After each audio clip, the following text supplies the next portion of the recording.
Hello प्यारे बच्चों, कैसे हो आप सभी। मैं आपकी रीना मैम आप सभी का आपके अपने चैनल ज्ञान गंगा 6 to 12 में स्वागत करती हूँ। और जैसे कि आप सब जानते हैं कि मैं इस चैनल पर आप सभी को कक्षा 6ठी से लेकर के कक्षा 12वीं तक का जो हिंदी विषय है उसको मैं पढ़ा रही हूँ। तो आज मैं आप सभी के लिए कक्षा 11वीं की जो पाठ्य पुस्तक है आरोह भाग 1, ये 2 भागों में विभाजित है। काव्य भाग है इसका और एक गद्य भाग है। तो काव्य भाग का जो दूसरा पाठ है जो मीराबाई के पद हैं, मेरे तो गिरधर गोपाल दूसरा ना कोई और पग घुंघरू बांधी मीरा नाची, इसे मैं लेकर के आई हूँ। तो चलिए बिना किसी देरी के हम अपनी क्लास को शुरू करते हैं। तो हम सबसे पहले मीराबाई का जो जीवन परिचय है उसको जान लेते हैं। मीराबाई के बारे में जान लेते हैं कि मीराबाई जो थी वो कृष्ण भक्त कवियों में उनका जो है प्रमुख स्थान था, एक विशेष स्थान था। वो कृष्ण भक्त की कृष्ण जी की सबसे बड़ी भक्त थी। भक्त कवियों में सबसे प्रमुख स्थान जो था वो मीराबाई का था। इनका जन्म 1498 ईस्वी में कहाँ हुआ था? मारवाड़ रियासत के कुड़की नामक गांव में हुआ था। और इनका विवाह कितनी आयु में हुआ था? तो इनका विवाह 12 वर्ष की आयु में चित्तौड़ के राणा सांगा के पुत्र भोजराज के साथ इनका विवाह हुआ था। शादी के 7-8 वर्ष बाद इनके पति का क्या हो गया था? देहांत हो गया था। इनके मन में बचपन से ही श्री कृष्ण भक्ति की जो भावना थी वो जन्म ले चुकी थी, अर्थात जो ये बचपन से ही भगवान श्री कृष्ण की सबसे बड़ी भक्त थी, उनकी भक्ति में ये लीन रहा करती थी। इसलिए वे कृष्ण भक्त को ही अपना आराध्य और अपना पति मानती रही कि श्री कृष्ण का क्या थी, बचपन से ही उनकी आराधना कर रही थी, उनकी उपासना कर रही थी। इसलिए श्री कृष्ण को क्या मान रही थी? अपना आराध्य मान रही थी। उन्हीं को इन्होंने अपना पति जो है वो मान लिया था। इन्होंने देश में दूर दूर तक यात्राएं की। चित्तौड़ राजघराने में अनेक कष्ट उठाने के बाद ये वापस कहाँ आ गई? मेड़ता आ गई। यहाँ से इन्होंने कृष्ण की लीला भूमि कहाँ? वृंदावन की यात्रा की। सबसे पहले इन्होंने देश में दूर दूर तक हर स्थान पर इन्होंने क्या करी? यात्राएं की। और जब इनके पति के मरने के बाद में, उनके पति के देहांत के बाद में, जब चित्तौड़ के जो राजघराने थे वो इनको क्या करने लगे थे? बहुत ही कष्ट करने देने लगे थे, परेशान करने लगे थे। क्यों? क्योंकि ये श्री कृष्ण भगवान की भक्ति में लीन रहती थी, जिसके कारण इनको बहुत ही कष्ट उठाने पड़े थे। इसलिए वो बाद में फिर कहाँ गई? मेड़ता वापस आ गई थी। और इन्होंने फिर क्या करा? जो श्री कृष्ण भगवान की जो लीला भूमि है, कौन सी? वृंदावन, तो वहाँ की इन्होंने क्या करी? यात्रा की थी। जीवन के अंतिम दिनों में वे कहाँ चली गई थी? तो जीवन के अंतिम दिनों में ये द्वारका चली गई थी। माना जाता है कि वहीं रणछोड़ दास जी के मंदिर की मूर्ति में वो क्या हो गई थी? समाहित हो गई थी। इनका देहांत 1546 ईस्वी में माना जाता है। तो इनकी प्रमुख रचनाएं कौन कौन सी हैं? मीरा जी ने मुख्यतः स्फुट पदों की रचना की है। ये पद मीराबाई की पदावली के नाम से संकलित है, कि अर्थात मीराबाई ने जितने भी पद लिखे उन सभी को एक संग्रह कर दिया गया, उन सभी को इकट्ठा करके एक पुस्तक की रचना लिखी, जिसका क्या नाम रखा गया? मीराबाई की पदावली। दूसरी रचना इनकी नरसी जी रो मायरो, ये इनकी दूसरी प्रमुख रचना है। साहित्यिक विशेषताओं की अगर मैं बात करूं तो जो मीराबाई है वो सरगुण काव्यधारा की बहुत ही महत्वपूर्ण कवयित्री मानी जाती है। जैसे कि जो हम भक्ति काव्यधारा है वो 2 धाराओं में बटी हुई थी, निगुण काव्यधारा और सगुण काव्यधारा। तो जो मीराबाई थी वो सगुण काव्यधारा की जो है भक्त मानी जाती है। कृष्ण की उपासक होने के कारण इनकी कविताओं में सगुण भक्ति मुख्य रूप से मौजूद है, लेकिन निर्गुण भक्ति का प्रभाव भी इनकी रचनाओं में, इनके पदों में हमें देखने को मिलता है। संत कवि रैदास इनके गुरु माने जाते हैं। इन्होंने लोक लाज और कुल की मर्यादा के नाम पर लगाए गए जो सामाजिक बंधन है, जो वैचारिक बंधन है, उनका इन्होंने क्या किया? हमेशा विरोध ही किया है। इन्होंने पर्दा प्रथा का पालन नहीं किया तथा मंदिरों में सार्वजनिक रूप से नाचने गाने में कभी हिचक भी महसूस इन्होंने नहीं की थी। और यही बात जो है इनके घर परिवार वाले लोगों को पसंद नहीं थी, जिसके कारण वो इनको बहुत ही यातनाएं देते थे। मीरा सत्संग को ज्ञान प्राप्ति का माध्यम मानती थी कि ज्ञान की अगर हमें प्राप्ति करनी है, ज्ञान हमें प्राप्त करना है, तो हमें कहाँ जाना पड़ेगा, हमें सत्संग में जाना पड़ेगा, सत्संग को अपना माध्यम बनाना पड़ेगा। और ज्ञान को मुक्ति का साधन माना है कि ज्ञान से ही मनुष्य की मुक्ति हो सकती है। निंदा से वे कभी विचलित नहीं हुई थी कि जैसे लोग उनकी निंदाएं करते थे, तो उन निंदाओं को सुन करके ये अपनी कृष्ण भक्ति के प्रति जो इनकी आस्था थी, उस आस्था से कभी विचलित नहीं हुई। इन्होंने उन निंदाओं की तरफ कभी भी ध्यान नहीं दिया।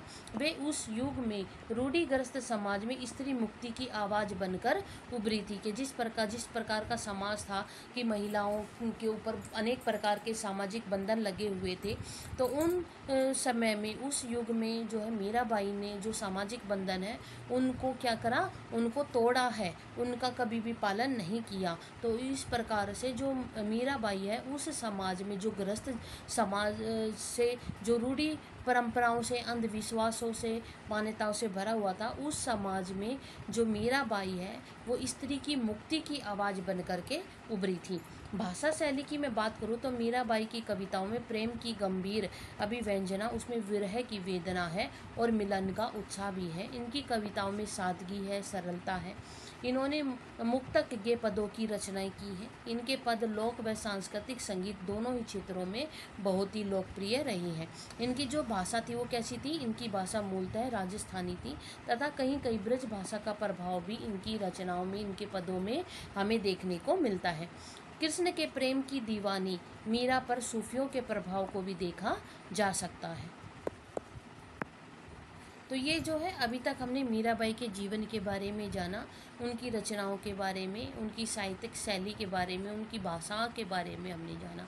तो अब चलिए हम अपने पाठ को जो है शुरू करते हैं। ये जो है वो है ये इस पाठ का जो शीर्षक है वो क्या है, मेरे तो गिरधर गोपाल दूसरा ना कोई। तो मेरे तो गिरधर गोपाल दूसरा ना कोई, जाके सिर पे मोर मुकुट मेरो पति सोई। छाड़ दई कुल की कानी कहा करी है कोई, संत डीग बैठी बैठी लोक लाज होई। असवन जल सींची सींची प्रेम बेली बोई। तो इस पंक्तियों में जो गिरधर का अर्थ क्या होता है, गिर को धारण करने वाला। गिर को किसने धारण किया था, श्री कृष्ण ने। तो यहाँ पर जो गिरिधर जो शब्द है वो किसके लिए प्रयुक्त हुआ है, तो वो श्री कृष्ण के लिए प्रयुक्त हुआ है। और गोपाल गायें पालने वाला अर्थात श्री कृष्ण। मोर मुकुट का अर्थ क्या है कि मोर के पंख जो होते हैं उनसे बना हुआ मुकुट। सोई मतलब यहाँ पे सोई का अर्थ क्या आएगा, वही। और जा मतलब क्या होता है, जा का मतलब होता है जिसके। और छाड़ दई यानी कि छाड़ दई का अर्थ क्या होगा, छाड़ दई का अर्थ है छोड़ दी। कुल की आनी क्या है, ये कुल की आनी। तो कुल की आनी का अर्थ क्या है, कुल की मर्यादा। करी है का मतलब क्या होएगा, तो करी है का मतलब है क्या, कहा क्या है। डीग मतलब पास। लोक लाज यानी कि समाज की जो मर्यादा है। अश्वन मतलब आंसू। और सींची मतलब सींच कर। तो इस पद में जो है, जो मीराबाई है उन्होंने क्या कहा है कि मेरे तो गिरधर गोपाल हैं, अर्थात मेरे तो जो गिरधर गोपाल है यानी कि गिर को धारण करने वाले जो कृष्ण हैं, गायों को पालने वाले जो कृष्ण हैं, मेरे तो जो सिर्फ कृष्ण ही है और मेरा कोई भी इस दुनिया में मेरा और कोई नहीं है। मेरे तो सिर्फ मेरे कृष्ण ही हैं। जाके सिर पे मोर मुकुट, जिसके सिर पर क्या है, जिसके सिर पर मोर से बना हुआ जो मुकुट है वो क्या है, शोभित हो रहा है। मेरे तो वो क्या है, वही मेरे पति हैं। मेरे तो गिरधर गोपाल, मेरे तो कृष्ण, बस वही मेरे लिए सब कुछ है। जिसके सिर पर मोर मुकुट है, वो इनकी इस पद में क्या कह रही है, उसकी श्री कृष्ण की पहचान बता रही है कि जिसके सिर पर मोर मुकुट है, मोर के पंखों का मुकुट है, वो क्या है, वो मेरा पति है। छाड़ दई कुल की कानी, कि मैंने जो कुल की जो मर्यादा है उसको भी क्या कर दिया है, उसको भी छोड़ दिया है। कहा करी है कोई, तो इसमें जो है कोई क्या कह सकता है, मैंने तो अपनी कुल की मर्यादा तक को भी छोड़ दिया है। संत डीग बैठी बैठी, यानी कि संतों के पास में बैठकर मैंने अपनी जो लोक लाज है उसको भी क्या कर दिया है, समाज की जो मर्यादा है उसको भी खो दिया है।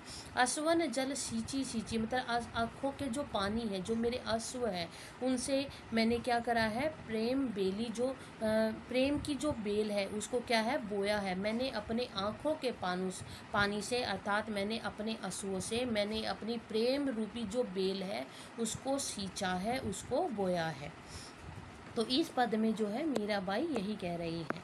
तो हम आगे देख लेते हैं। अब तय बेली फैल गई, प्राणंद फल होई, दूध की मथनियाँ बड़े प्रेम से बिलोई, दही मथी दृढ़ कादी लियो, डारी दई छोड़ी छोई भगत, देखी राजी हुई जगत देखी रोई, दासी मीरा लाल गिरधर तारो अब मोही। मथनिया का मतलब क्या होता है, तो मथनिया का अर्थ है मथनी। विलाई, विलाई का मतलब है मथी, यानी कि जिसको जब हम बिलोते हैं। तो उसके बाद है धृत का मतलब क्या होता है, घी। काढ़ लियो मतलब निकाल लिया। डारी दई, यानी कि डाल दी। जगत यानी कि संसार। तारो का मतलब क्या होता है, तारो का मतलब उद्धार करना होता है। छोई यानी कि छाछ, यानी कि लस्सी। सारहीन यानी कि अंश, और मोही मतलब मुझे। तो इस पद में जो है मीराबाई जी क्या कहती हैं कि इस पद में जो मीराबाई है वो कह रही हैं कि मैंने अपनी प्रेम रूपी जो बेल है उसको मैंने अपने आँखों के आंसू पानी से, यानी कि आंसू से उसको क्या किया है, सींचा है। और वो जो प्रेम की जो बेल है वो क्या हो गई, अब फैल गई है। आनंद फल होई, अब मुझे आनंद रूपी फल की प्राप्ति हो रही है, उसमें आनंद रूपी फल लग रहे हैं। दूध की मथनियाँ बड़े प्रेम से बोई। इसमें इस पंक्ति के माध्यम से मीराबाई कहती है कि मैंने कृष्ण के प्रेम रूपी दूध को, कृष्ण के प्रेम रूपी दूध को, यानी कि कृष्ण के प्रति मेरा जो प्रेम है उस प्रेम को, यानी कि अर्थात उस दूध को मैंने जो क्या किया है, भक्ति रूपी मथनी से बड़े प्रेम से क्या करा, उसको बिलोया है। कि मैंने जो कृष्ण के प्रति जो मेरा प्रेम था उस प्रेम को मैंने अपने भक्ति रूपी मथनी के माध्यम से उसको क्या किया है, मथा है, उसको बिलोया है। मैंने दही से सार तत्व, मैंने दही से जो सार्व तत्व है, यानी कि सार तत्व क्या होता है, घी। जब हम दही को बिलोते हैं तो उसमें से क्या निकलता है, घी निकलता है, मक्खन निकलता है। उसी प्रकार से मैंने दही से सार तत्व अर्थात घी को निकाल लिया है, और छाछ रूपी जो सारहीन अंश है उसको क्या कर दिया है, छोड़ दिया है। अर्थात मैंने दही में से घी रूपी अपनी जो भक्ति है, जो प्रेम है, उसको मैंने क्या कर लिया, निकाल लिया है। और जब दूध मथने से जो छाछ रह जाती है वो क्या होती है, सारहीन होती है। उसी सारहीन छाछ को मैंने क्या कर दिया है, छोड़ दिया है। देखी राजी हुई जगत देखी रोई। तो इस पंक्ति में क्या कह रहे हैं कि मैं प्रभु के भक्त को देखकर बहुत ही प्रसन्न होती हूँ। प्रभु के जो भक्त होते हैं, श्री कृष्ण के जो उपासक होते हैं, मैं उन सभी को देखकर बहुत ही प्रसन्न होती हूँ। और संसार के जो लोग हैं, जो मोह माया में लिप्त हैं, जो मोह माया में फंसे हुए हैं, उन लोगों को देखकर मैं क्या कर रही हूँ, उन लोगों को देख कर के मैं रो रही हूँ कि वो अभी तक अपने मोह जाल में ऐसे फंसे हुए हैं, अपने मोह माया में फंसकर जो है संसार के लोग रह गए हैं। तो उन लोगों को देखकर मैं क्या कर रही हूँ, रो रही हूँ। दासी मीरा लाल गिरधर तारो अब मोही, कि वे श्री कृष्ण से स्वयं के बारे में कह रही है कि वे स्वयं को क्या कह रही है, श्री कृष्ण की दासी बता रही है। वो कह रही है कि हे श्री कृष्ण, मुझ दासी को क्या करो, अब मुझ दासी को तार दो, मुझ मेरा उद्धार कर दो। वो अपने आप को श्री कृष्ण की दासी बताती है और वो उनसे प्रार्थना कर रही है, उनसे विनम्र विनती कर रही है कि हे मेरे श्री कृष्ण भगवान, अब मुझे इस संसार से उद्धार दो, मेरा अब कल्याण कर दो, उद्धार कर दो। तो इन पंक्तियों में श्री कृष्ण के प्रति जो मीराबाई ने अपने भाव प्रकट किए हैं उनको इन पदों के माध्यम से दर्शाया गया है। अब हम जो ये हमने जो पद पढ़े हैं, अब उनकी व्याख्या को हम एक बार पढ़ लेते हैं, ताकि आपको जो मैंने समझाया है वो आपको और भी अच्छे तरीके से समझ आ जाए। कि इन पदों के माध्यम से जो मीराबाई कहती है कि मेरे तो गिरधर गोपाल अर्थात कौन, श्री कृष्ण ही सब कुछ है, मेरे लिए तो मेरा कोई भी संबंधी नहीं है, इस जगत में श्री कृष्ण के अलावा मेरा कोई भी संबंधी नहीं है। जिसके सिर पर मोर का मुकुट है वही कौन है, वही मेरा पति है। उनके लिए मैंने परिवार की मर्यादा को छोड़ दिया है। अब मेरा कोई क्या कर सकता है, अर्थात मुझे किसी की परवाह नहीं है। मैं संतों के पास बैठकर क्या करती हूँ, ज्ञान प्राप्त करती हूँ। और इस प्रकार लोक लाज भी मैंने क्या करती है, लोक की जो मर्यादा है, समाज की जो मर्यादा, वो भी मैंने खो दी है। मैंने अपने आंसुओं के जल से क्या करा है, सींच कर अपनी प्रेम की जो बेल है उसको बोया है, और अब ये बेल क्या हो गई है, अब ये बेल फैल गई है और इस पर आनंद रूपी फल लगने लगे हैं। वे कहती हैं कि मैंने श्री कृष्ण के प्रेम रूपी दूध को भक्ति रूपी मथनी से बड़े प्रेम से बिलोया है। मैंने दही से सार्व तत्व अर्थात घी को क्या कर लिया है, निकाल लिया है, और छाछ रूपी, छाछ का अर्थ क्या है, लस्सी रूपी जो सारहीन है अंश, उसको क्या कर दिया, छोड़ दिया है। वे प्रभु के भक्त को देखकर बहुत ही प्रसन्न होती है, और संसार के जो लोग मोह माया में फंसे हुए हैं, मोह माया में लिप्त है, उनको देखकर वो रोती है, और वो स्वयं को श्री कृष्ण की दासी बताती है, और के अपने उद्धार करने के लिए श्री कृष्ण से प्रार्थना करती है। अब हम ये जो हमने अभी पद्य पढ़ा है, जो हमने काव्य की पंक्तियाँ पढ़ी हैं, उनसे संबंधित तो कुछ प्रश्न हैं, हम उनको देख लेते हैं। इस प्रकार के जो प्रश्न हैं वो हमें अक्सर परीक्षाओं में देखने को मिलते हैं। हमें परीक्षाओं में गद्य खंड दे दिया जाता है, पद्य खंड दे दिया जाता है, और उनसे संबंधित जो प्रश्न होते हैं उनका उत्तर हमें देना होता है। तो चलिए हम इनको भी देख लेते हैं कि मीरा किसको अपना सर्वस्व मानती है और क्यों मानती है। तो मीरा श्री कृष्ण को अपना सर्वस्व मानती है। सर्वस्व अर्थात अपना सब कुछ वो श्री कृष्ण को मानती है, क्योंकि उन्होंने श्री कृष्ण बड़े प्रयत्नों से पाया है, बड़े प्रयासों से पाया है, तो वे अपना उनको सब कुछ, तो वे उन्हें अपना क्या मानती है, वे उन्हें अपना पति मानती है। क्या मानती है, पति मानती है। मीरा कृष्ण प्रेम के विषय में क्या बताती है, कृष्ण प्रेम के विषय में मीरा बताती है कि उसने अपने आंसुओं से कृष्ण प्रेम रूपी बेल को क्या करा है, सींचा है। अब वह देर जो बेल है, अब वो क्या है, बेल, अब वो बेल क्या हो गई है, बड़ी हो गई है, और उस पर आनंद रूपी फल लगने लगे हैं।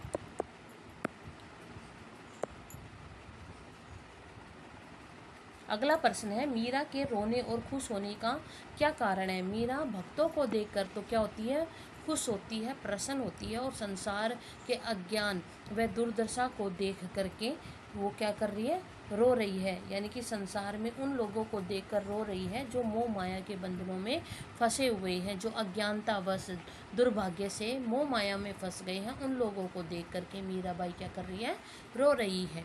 कृष्ण को अपनाने के लिए मीरा ने क्या क्या खोया है। श्री कृष्ण को अपनाने के लिए मीराबाई ने अपने परिवार, क्या ये परिवार की मर्यादा व समाज की लाज को खोया है। अब हम अपने अगले पद को पढ़ लेते हैं। अगला पद है, पग घुंघरू बांधी मीरा नाची, मैं तो मेरे नारायण सु आप ही हो गई साची। लोग कहे मीरा भई बावरी, नयात कहे कुल नासी। विष का प्याला राणा भेजा, पीवत मीरा हासी। मीरा के प्रभु गिरधर नागर, सहज मिले अविनाशी। तो इसमें पग, पग का अर्थ क्या होता है, पग का अर्थ होता है पैर। घुंघरू मतलब जो हम पैरों में घुंघरू बांधते हैं, बांधी का अर्थ होता है बांधना। मीरा नाची, मीरा नाची। और उसके बाद नारायण, नारायण का अर्थ क्या होता है, नारायण का अर्थ होता है ईश्वर, भगवान, विष्णु भगवान जो होते हैं उनके बारे में बात कर रही है। बिरादरी अर्थात बिरादरी क्या होता है, परिवार के जो लोग होते हैं। साची मतलब सच्ची, भई मतलब होना। बावरी, बावरी का मतलब होता है पागल। नयात मतलब, नयात का अर्थ होता है परिवार के लोग, बिरादरी। कुल नासी अर्थात कुल का नाश करने वाली, विष जहर पीती हुई, हासी हसदी, गिरधर पर्वत उठाने वाले, नागर चतुर, अविनाशी अमर। तो इस पद में जो मीराबाई है वो क्या कह रही है? इस पद में जो मीराबाई वो कह रही है,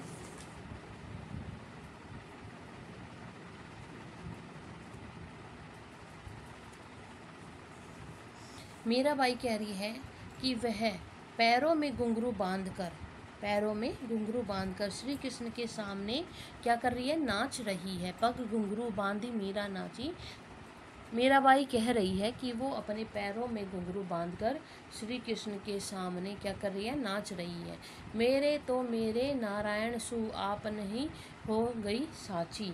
तो इस कार्य से यह बात सच हो गई है कि मैं क्या हूँ? मैं अपने श्री कृष्ण की हूँ। क्या है? इस बात से क्या हो गई है? इस बात से ये साबित हो गया है कि जो मीराबाई है वो सिर्फ श्री कृष्ण की है। लोग कहे मीरा भई बावरी, नायत कहे कुलनासी। मीराबाई कह रही है कि लोग कहे मीरा भई बावरी, नयात कहे कुलनासी के इस प्रकार के कार्यों को देख करके कि मीराबाई पैरों में घुंघरू बांध करके श्री कृष्ण के समक्ष नाच रही है, तो इन सब को देख करके जो लोग हैं वो क्या कह रहे हैं? मीराबाई को बावरी समझ रहे हैं, मीराबाई को पागल कह रहे हैं। और परिवार के लोग हैं, जो बिरादरी के लोग हैं, वो मुझे कुल की नाश करने वाली कह रहे हैं। उसके बाद जो मीराबाई हैं क्या कह रही है, तो चलिए हम उसको भी जान लेते हैं कि मीरा क्या है। मीरा की शादी हो गई। मीरा कैसी हैं? विवाहित हैं।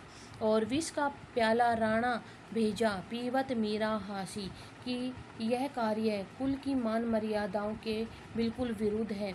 श्री कृष्ण के प्रति जो मीराबाई का अटूट प्रेम है, अमर जो श्री कृष्ण के पास जो अतुल्य भक्ति है श्री कृष्ण के प्रति मीराबाई की, उसके कारण जो है मीराबाई को मारने के लिए राणा जी ने क्या भेजा? विष का प्याला भेजा। क्यों? क्योंकि श्री कृष्ण के प्रति उसका जो प्रेम था वो क्या था? अगाढ़ था, बिल्कुल गहरा था। तो इसी को देख करके जो राणा जी हैं उन्होंने मीरा के लिए क्या भेजा? विष का प्याला भेजा। उस प्याले को मीरा ने क्या करा? हंसते हंसते पी लिया। मीरा के प्रभु गिरधर नागर सहज मिले अविनाशी। मीरा कहती है कि उसके जो प्रभु हैं, उसके जो गिरधर हैं, वो बहुत ही क्या हैं? चतुर हैं। मुझे सहज ही उसके दर्शन जो हैं बड़े आसानी से प्राप्त हो जाएंगे। कि मीराबाई कह रही है कि अगर वो मुझे मारने के लिए राणा जी ने जहर भेजा और फिर वो मीराबाई हंसकर पी गई। क्यों? क्योंकि उसे अपने श्री कृष्ण पर विश्वास है कि वो उसकी रक्षा करेंगे, वो उसके हमेशा साथ रहेंगे। तो इसी कारण से मीराबाई जो है उस विष के प्याले को हंसती हंसती पी लेती है। और फिर वो कह रही है मीराबाई कि जो मेरे श्री कृष्ण हैं वो कैसे हैं? तो वो जो है बिल्कुल चतुर हैं और मुझे सहज ही उनके दर्शन प्राप्त हो जाएंगे। तो ये हमारी इन पंक्तियों के अर्थ हैं। अब जो मैंने आपको पहले के अर्थ बताए हैं उनको भी हम एक बार पढ़ लेते हैं। कि मीराबाई कहती है कि वह पैरों में घुंघरू बांधकर श्री कृष्ण के सामने क्या कर रही है? नाच रही है। इस कार्य से ये बात सच हो गई है कि वे अपने श्री कृष्ण के और उनके इस आचरण के कारण लोग उसको क्या कर रहे हैं? पागल कह रहे हैं। परिवार और बिरादरी वाले लोग कहते हैं कि यह कुल का नाश करने वाली है। मीरा कैसी है? विवाहित है। उसका यह कार्य कुल की मान मर्यादा के विरुद्ध है। कृष्ण के प्रति उसके प्रेम के कारण राणा सांगा ने उसको क्या करा था? मारने के लिए विष का प्याला भेजा। उस प्याले को मीरा ने क्या करा? हंसते हंसते पी लिया। मीरा कहती है कि उसका प्रभु गिरधर बहुत ही चतुर है, मुझे सहज ही उनके दर्शन क्या है वो प्राप्त हो जाएंगे। तो ये इन पंक्तियों का, इस पद्य का अर्थ है।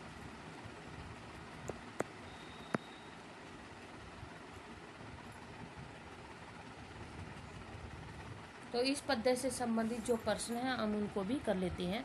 कि मीरा कृष्ण भक्ति में क्या करने लगी?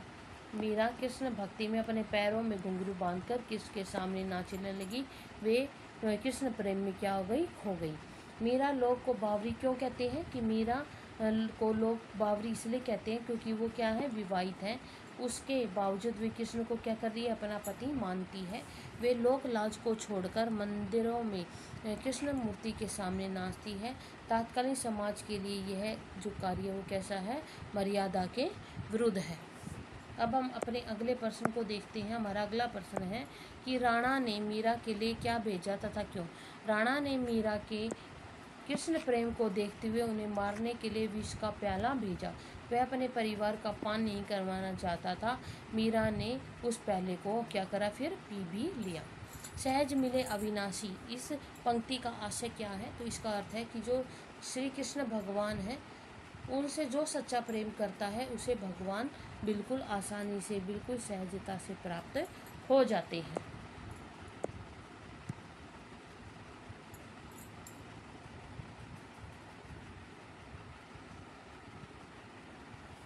तो ये हम जो है हमारे पद्य से संबंधित महत्वपूर्ण प्रश्न थे जिनको मैंने कराया। अब पाठ्य पुस्तक से संबंधित जो प्रश्न हैं उनको भी मैं करा देती हूँ। पहला प्रश्न है, मीरा कृष्ण भक्ति में क्या करने लगी थी। कि मीरा कृष्ण की उपासना किस रूप में करती थी, पति के रूप में करती थी। उनका रूप मन मोहने वाला था। वे पर्वत को धारण करने वाले तथा उनके सिर पर मोर मुकुट है। मीरा उन्हें अपना सर्वस्व मानती है। वे स्वयं को उनकी क्या कहती है, तो वे स्वयं को उनकी दासी बताती है। अब अगला प्रश्न क्या है, तो उनको भी हम देख लेते हैं। अगला प्रश्न है, भाव व शिल्प सौंदर्य स्पष्ट करना है। असवन जल सींची सींची प्रेम बेली बोई, अब तबेली फैली गई आनंद फल होई। तो इस पंक्तियों में क्या भावार्थ है उनको भी हम जान लेते हैं। कि इस पद में भक्ति की जो चरम सीमा है, यानी कि बहुत ही बड़ी पराकाष्ठा है, वो विद्यमान है। विरह के आंसुओं से मीरा ने कृष्ण प्रेम की बेली बोई है। मीराबाई ने क्या करी, अपनी प्रेम की बेली को बोया है। अब वो बड़ी हो गई है और आनंद रूपी फल मिलने का समय आ गया है। शिल्प सौंदर्य में क्या है कि सींची सींची में पुनरुक्ति प्रकाश अलंकार है, सांग रूपक अलंकार है। किस किस में, प्रेम बेली में, आनंद फल में और असवन जल में। इसके साथ ही राजस्थानी मिश्रित भाषा का प्रयोग किया गया है। अनुप्रास अलंकार का प्रयोग है और बेली बोई में और संगीतात्मकता है। अब हम अपने आगे वाले जो प्रश्न उसको देख लेते हैं। दूध की मथनियाँ बड़े प्रेम से बिलोई, दधी मति धृत गाढ़ लियो डारे दही छोई। इसमें भाव सौंदर्य क्या है कि इन पंक्तियों में कविता ने दूध की मतनी से भक्ति रूपी जो घी है उसको क्या कर लिया, निकाल लिया है, और जो सांसारिक सुखों को छाछ के समान छोड़ दिया है। इस प्रकार उन्होंने भक्ति की महिमा को व्यक्त किया है। शिल्प सौंदर्य के अनुसार इसमें अन्योक्ति अलंकार है, राजस्थानी मिश्रित भाषा का जो प्रयोग है वो किया गया है, और इसके साथ ही प्रतीकात्मकता है किसमें, घी में, भक्ति का तथा छाछ सांसारिक पद का सांसारिकता का प्रतीक है। दही दृढ़ आदि तत्सम शब्द हैं। अब इसमें जो है संगीतात्मकता है और गेयता है। हम अपने अगले प्रश्न को कर लेते हैं कि लोग मीराबाई को बावरी क्यों कहते हैं। मीरा श्री कृष्ण की भक्ति में अपनी क्या कर रही है, सुध-बुध खो बैठी है। उन्हें किसी परंपरा या मर्यादा का ध्यान तक नहीं है। वो समाज की किसी मर्यादा को, किसी परंपरा का निर्वाह नहीं करती है, उसका पालन नहीं करती है। कृष्ण भक्ति के लिए उन्होंने राज परिवार को छोड़ दिया, लोग निंदा को सहा और मंदिरों में भजन गाए, नृत्य करे। भक्ति की यह पराकाष्ठा बावलेपन की निशानी को दर्शाती है। इसलिए लोगों ने क्या कहा है, इसलिए लोगों ने उन्हें बावरी कहा है। विष का प्याला राणा भेजा पीवत मीरा हासी, इसमें क्या व्यंग छिपा हुआ है, तो इस प्रश्न का उत्तर हम देख लेते हैं। मीरा को मारने के लिए राणा ने क्या करा, विष का प्याला भेजा, जिसे मीरा ने हंसते हंसते पी लिया। कृष्ण भक्ति के कारण उनका कुछ नहीं हुआ है। इस प्रकार, इस तरह यह व्यंग करता है कि प्रभु भक्ति करने वालों का जो विरोधी लोग हैं वो कुछ भी बिगाड़ नहीं पाते हैं। अब हम अपने अगले प्रश्न को देखते हैं। अगला प्रश्न क्या है कि मीरा जगत को देखकर क्यों रोती है। मीरा देखते हैं कि संसार के लोग मोह माया में लिप्त हैं, मोह माया में फंसे हुए हैं, उनका जीवन व्यर्थ ही जा रहा है। सांसारिक सुख दुख को वो क्या मानते हैं, आसार मानते हैं। जबकि संसार उन्हें ही सच मानता है। यह देखकर मीरा क्या करती है, रोती है। लोक लाज रखने का अभिप्राय क्या है? मीरा का विवाह राजपूत राजघराने में हुआ था। महिलाएं पर्दे में रहती थी, उन्हें मंदिरों में नाचने, संतों के साथ बैठने, पर पुरुष के साथ संबंध बनाने का अधिकार नहीं था। ऐसे कार्य करने वाली महिलाओं को समाज में प्रताड़ना मिलती है। मीरा ने ये सभी बंधनों को क्या कर दिया था, तोड़ दिया था और लोक लाज खो दी थी। लोक लाज खोने का अर्थ है समाज की मर्यादाओं को तोड़ना। अब हम अपने अगले प्रश्न को देखें। हमारे अगले प्रश्न क्या है? कल्पना करें प्रेम प्राप्ति के लिए मीरा को किन किन कठिनाइयों का सामना करना पड़ा था। तो प्रेम प्राप्ति के लिए मीरा को निम्नलिखित कठिनाइयों का सामना करना पड़ा था। सबसे पहले उन्हें घर में विरोध करना पड़ा था, उनके ऊपर पहरे बिठाए होंगे तथा घर से बाहर नहीं निकलने दिया गया होगा। उसके बाद परिवार वालों की उपेक्षा व ताने सहने पड़े होंगे। समाज में लोगों की बख्तियाँ सही होंगी। मंदिरों में रहना पड़ा होगा, भूख प्यास भी झेलना होगा। उन्हें मारने के लिए कई प्रयास भी किए गए होंगे। तो ये इस प्रश्न का उत्तर है। अब हम अपने अगले प्रश्न की तरफ बढ़े तो हमारा अगला प्रश्न क्या है? मीरा ने सहज मिले अविनाशी क्यों कहा है? मीरा का कहना है कि कृष्ण अनश्वर है, उन्हें पाने के लिए सच्चे मन से सहज भक्ति करनी पड़ती है। इस भक्ति से प्रभु क्या होते हैं, प्रसन्न होते हैं और भक्त को मिल जाते हैं। तो इसी प्रश्न में यही कहा गया है कि हमारे जो श्री कृष्ण वो क्या है, अनश्वर है। हम श्री कृष्ण को सच्चे मन से सहज भक्ति से यानी कि आसानी से भक्ति के माध्यम से ही अपने प्रभु को प्राप्त कर सकते हैं। लोग कहे मीरा भई बावरी, नयात कहे कुलनासी। मीरा के बारे में लोग, समाज और न्यायत कुटुंब की ऐसी धारणाएं क्यों हैं? समाज के लोग धन दौलत सत्ता जमीन आदि को ही क्या करते हैं, इन सभी को ही वो सच मानते हैं। जबकि मीरा सुख सुविधाएं छोड़कर गलियों में भटकती रहती है, अतः वे उसे बावरी समझते हैं। वे उसकी भक्ति को क्या है, वे उसकी भक्ति को समझ नहीं पाते हैं। परिवार वालों का कहना है कि मीरा ने परिवार की मर्यादाओं का पालन नहीं किया, उसने पर्दा प्रथा को नहीं माना, संतों के साथ घूमना है, मंदिरों में नाची है आदि कार्य करके उन्होंने क्या करा, सांसारिक जो धर्म है उसको नहीं निभाया है, अतः वे उसे कुल का नाश करने वाली मानते हैं। तो इस प्रकार से जो मीराबाई को अनेक प्रकार के कष्टों का सामना करना पड़ा था। आज के लिए इतना ही। आज आपको मेरी वीडियो कैसी लगी मुझे कमेंट में ज़रूर लिख करके बताइएगा। अगर आपका किसी प्रकार का कोई डाउट है तो वो भी कमेंट में मुझे ज़रूर लिख करके बताइए, ताकि मैं अपनी अगली क्लास में आपके उस डाउट को क्लियर कर सकूँ। अगर आपको मेरी वीडियो अच्छी लग रही है तो इसको लाइक करें, ज़्यादा से ज़्यादा शेयर करें, ताकि आपके जैसे और भी जो स्टूडेंट हैं वो भी अपनी तैयारी को बेहतर कर सकें। अगर कोई भी स्टूडेंट मेरे इस चैनल पे नया आया है तो वो हमारे चैनल ज्ञान गंगा 6 to 12 को सब्सक्राइब कर ले, साथ ही साथ बेल आइकन को दबा करके ऑल के बटन को भी प्रेस कर ले, ताकि मैं जो भी नई वीडियो डालूँ उसका नोटिफिकेशन आप सभी तक सबसे पहले पहुँचे। तब तक के लिए धन्यवाद। Take care, bye bye.